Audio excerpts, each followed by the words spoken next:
क्या Donald Trump इसी बात से घबराकर युद्ध विराम की घोषणा कर देते हैं? सबसे बड़ी बात, कई न्यूज चैनल्स ये रिपोर्ट कर रहे थे, जिसमें टाइम्स ऑफ इजराइल की भी खबर है, हालांकि उन्होंने बाद में उसे डिलीट कर दिया, हटा दिया। और इस खबर के मुताबिक इसराइल और अमेरिका दोनों ईरान के साथ युद्ध विराम की कोशिशों में लगे हुए थे। इसराइल चाहता था कि युद्ध विराम हो जाए क्योंकि उसके इंटरसेप्टर्स खत्म हो रहे थे। क्या ईरान ने अमेरिका के कतर में एयर बेसिस पर हमला करके अपना बदला पूरा कर दिया है? और इस हमले के ठीक बाद डोनाल्ड ट्रंप सामने आते हैं और युद्ध विराम की घोषणा कर देते हैं और देर रात, जैसा कि आप इन तस्वीरों में देख सकते हैं, ईरान ने कतर में मौजूद अमेरिका के अल उदैद एयर बेस पर हमला किया। आसमान में आप देख सकते हैं किस तरह से उसकी मिसाइलें यहां पर दिखाई दे रही हैं। अमेरिका ने ईरान के 3 परमाणु ठिकानों पर हमला किया था, जिसमें ईरान को कुछ बहुत ज्यादा नुकसान नहीं हुआ। ईरानी सुप्रीम लीडर खामेनी के सबसे ताजा बयान की तरफ, जिसमें वो कह रहे हैं कि ईरान वो देश है जो कभी झुकता नहीं।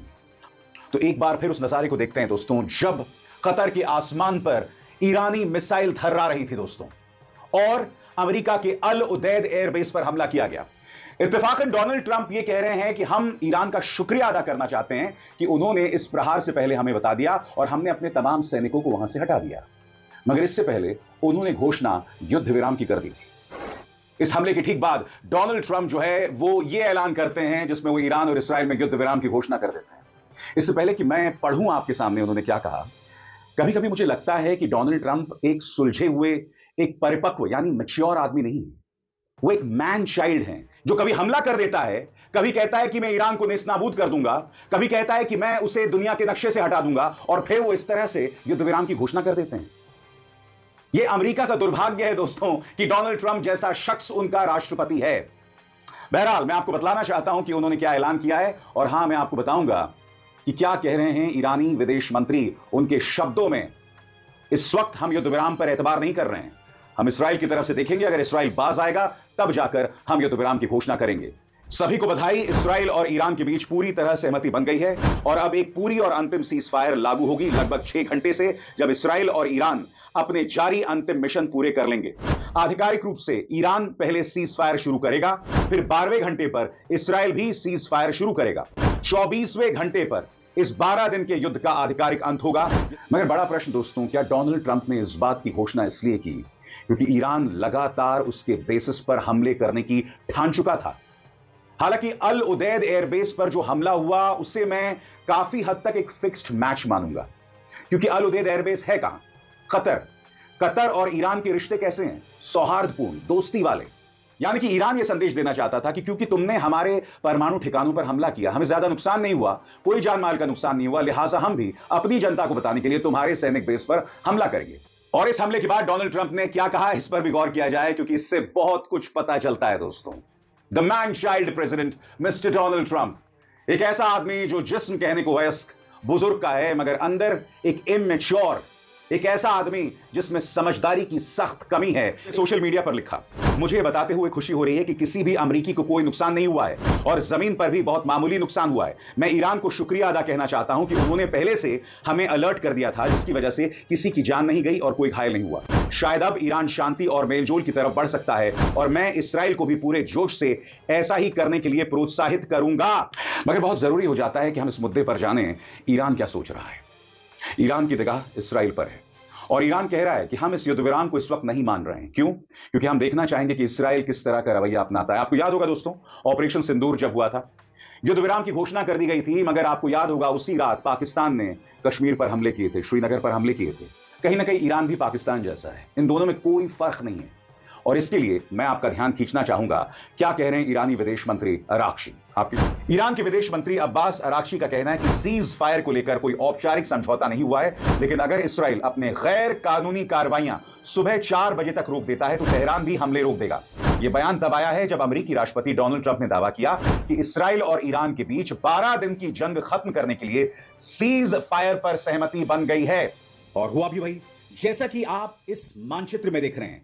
ये जो पूरा लाल हिस्सा है, ये तेल अवीव के आसपास का हिस्सा है, जहां पर ईरान ने मिसाइल से हमले किए। ये पूरा रेड हिस्सा जो है वो बतलाता है कि किस तरह से ईरान ने युद्ध विराम के बावजूद इसराइल पर हमले जारी रखे हैं। और साथ ही इजरायली डिफेंस फोर्सेस ने इस बात का भी ऐलान किया कि सायरन की आवाजें आ रही हैं। क्योंकि ईरान ने एक और मिसाइल हमला कर दिया है। बहरहाल मैं आपको बता दूं, इसराइल ने अब तक कोई प्रतिक्रिया नहीं दी है।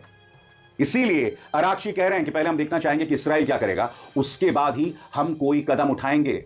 और इसराइल पर बिल्कुल भी एतबार नहीं किया जा सकता इस संदर्भ में। आप जानते हैं, आपके जहन में एक सवाल होगा कि जिस अल उदीद अमेरिकी सैनिक बेस पर ईरान ने हमला किया, उसके मायने क्या हैं, वहां आमतौर पर कितने सैनिक होते हैं, और इस बात की जानकारी खुद ट्रंप ने दी, जो मैं आपको बताना चाहता हूं, जिससे आपको काफी कुछ पता चलेगा कि यह बेस सांकेतिक तौर पर, प्रतीकात्मक तौर पर, सिंबॉलिकली कितना इंपॉर्टेंट, कितना महत्वपूर्ण है। गौर करें, ट्रंप ने बताया कि ईरान ने उस बेस पर 14 मिसाइलें दागी, जो एक बड़ा ठिकाना था, और वहां अमेरिका की सेंट्रल कमांड का फॉरवर्ड हेडक्वार्टर्स मौजूद है।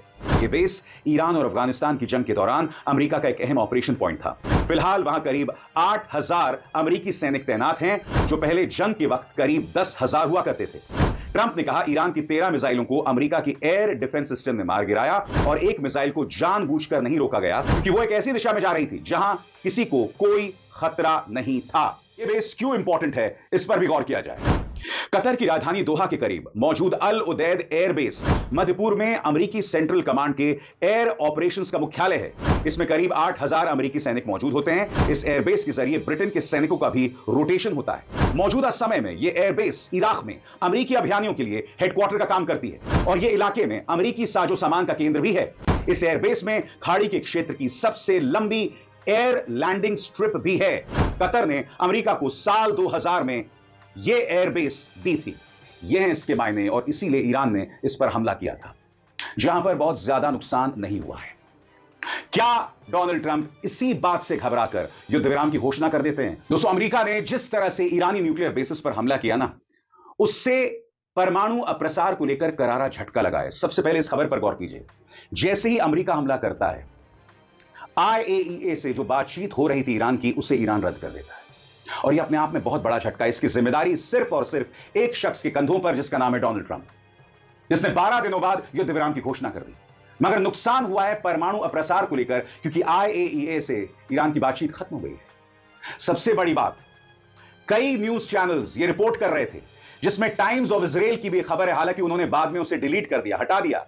और इस खबर के मुताबिक इसराइल और अमेरिका दोनों ईरान के साथ युद्ध विराम की कोशिशों में लगे हुए थे। इसराइल चाहता था कि युद्ध विराम हो जाए, क्योंकि उसके इंटरसेप्टर्स खत्म हो रहे थे। और मैं आपको बतलाना चाहता हूं, जिस खबर को टाइम्स ऑफ इजराइल ने हटा दिया है, उस खबर में क्या जानकारी थी, जो अब मैं आपके सामने रख रहा हूं। इस्राएली अधिकारियों का कहना है कि उन्हें लगता है कि वर्तमान सैन्य ऑपरेशन अब खत्म होने के करीब है, और अगले कुछ दिनों में ईरान के बचे हुए टारगेट्स पर हमले पूरे कर लिए जाएंगे। उनका मकसद यह है कि ईरान पर दबाव बनाया जाए, ताकि वो फिर से बातचीत की टेबल पर लौटे और अपने न्यूक्लियर प्रोग्राम को हमेशा के लिए छोड़ने का वादा करे। सोमवार को ईरान ने इसराइल पर मिसाइल और ड्रोन से 21वीं बार हमला किया, जिससे कई शहरों को भारी नुकसान हुआ। और इन्हीं हमलों के बाद इसराइल अमेरिका से बातचीत करता है कि युद्ध विराम की कोशिशों को तेज किया जाए। और अब आप देखेंगे दोस्तों, तेवर किस तरह से बदल रहे हैं। याद कीजिएगा डोनाल्ड ट्रंप ने क्या कहा था, कि वो चाहते हैं कि ईरान में सत्ता परिवर्तन हो जाए, यानी कि खामेनी को अपदस्थ कर दिया जाए। याद कीजिएगा, इसराइल ने तो यह भी पेशकश की थी कि खामेनी को, ईरानी सुप्रीम लीडर खामेनी को मौत के घाट उतार दिया जाए, मगर अब अमेरिका के तेवर पलट गए। तो ये साफ तौर पर दोहरे मापदंड माने जाएंगे दोस्तों, और दोहरे मापदंड पश्चिमी ताकतों में, अंतरराष्ट्रीय संस्थाओं में साफ तौर पर दिखते हैं। मसलन मैं आपको प्रेस कॉन्फ्रेंस का एक छोटा सा हिस्सा दिखाना चाहता हूं। नेटो प्रमुख से अल जजीरा के पत्रकार सवाल पूछते हैं कि जब जब रूस ने युद्ध विराम का उल्लंघन किया है या अंतरराष्ट्रीय कानूनों का उल्लंघन किया है, तब आपने उसकी आलोचना की है, शिद्दत से आलोचना की है, मगर जब अमेरिका ने किया तो आप खामोश रह गए। तो आप जानते हैं इसके जवाब में नेटो प्रमुख क्या कहते हैं, कि हमारा जो फोकस है वो यूरो अटलांटिक पर है। यह गलत है, आप जो कह रहे हैं पूरी तरह से गलत है। नेटो के प्रमुख इस सवाल से किस कदर बौखला जाते हैं, जो कहीं ना कहीं नेटो के दौरे मापदंड दिखाता है। यही दौरे मापदंड, यही मैच्योरिटी की कमी साफ तौर पर दिखाई दी है डोनाल्ड ट्रंप ने, जिस अंदाज में उन्होंने एक बार फिर युद्ध विराम की घोषणा कर दी।